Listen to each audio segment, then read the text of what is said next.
नमस्कार, स्वागत है आपका वी टाइम न्यूज पर और आपके साथ मैं हूं पहली चौहान। बढ़ते हैं खबरों की ओर। सत्र के बाद दिल्ली से लौटने के बाद जंगीपुर सांसद खलीलुर रहमान ने रघुनाथगंज के रानीनगर कटान का किया दौरा।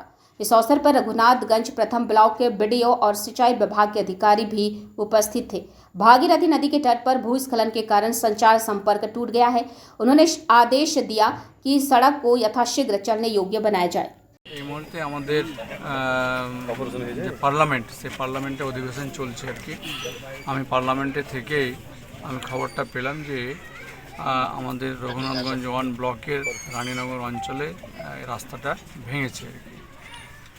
আমাকে কেউ ভিডিওর মাধ্যমে পাঠিয়েছিলেন আর কি। তো আমি সেখান থেকেই আমি আমাদের জেলার যিনি আমাদের প্রশাসনিকের কর্তা তেনাকে আমি ডিএম সাহেবকে আমি চিঠিতে জানিয়েছিলাম যে এর তাড়াতাড়ি রাস্তাটা তৈরি করার ব্যবস্থা হোক।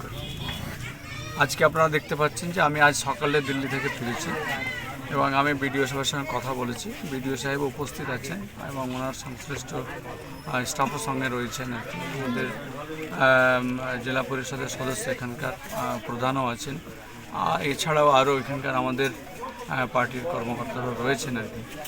কাজে এই রাস্তাটা যে সাগরদিঘি সহ আমাদের জঙ্গিপুরে যে আসার যে একটা সংযোগ রাস্তা এবং খুব জনবহুল আর কি রাস্তাটা, এই রাস্তাটাকে তাড়াতাড়ি মানুষের চলার জন্য, পেশেন্টকে নিয়ে যাওয়ার জন্য যেন আমরা করতে পারি সেই কথাটা আমরা বিডিও সাহেবকে নিয়ে আলোচনা করলাম।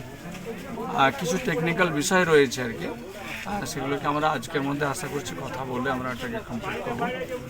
তারপরে যেন অন্ততপক্ষে মানুষ চলাচল যাতায়াতের একটা রাস্তা তৈরি হয়ে যায়, সেই কাজটা হবে। পাশাপাশি এর পার্মানেন্ট সলিউশন এই রাস্তাটা, সেটাও আমাদের যে রাজ্য সরকারের যে উইংস ইরিগেশন ডিপার্টমেন্ট আছে সেই ইরিগেশনের সঙ্গে আমাদের জেলা শাসকও কথা বলছেন, আমরাও কথা বলছি যেন তাড়াতাড়ি একটা রাস্তা বের করে আর কি এই রাস্তাটাকে মানে পাকাপাকিভাবে এই রাস্তাটা হয় তার একটা ব্যবস্থা করানোর জন্য আমরা এগোচ্ছি আর কি।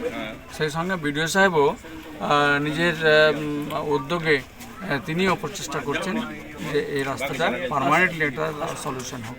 वी टाइम न्यूज के लिए मुर्शिदाबाद से मिलन सरकार की रिपोर्ट।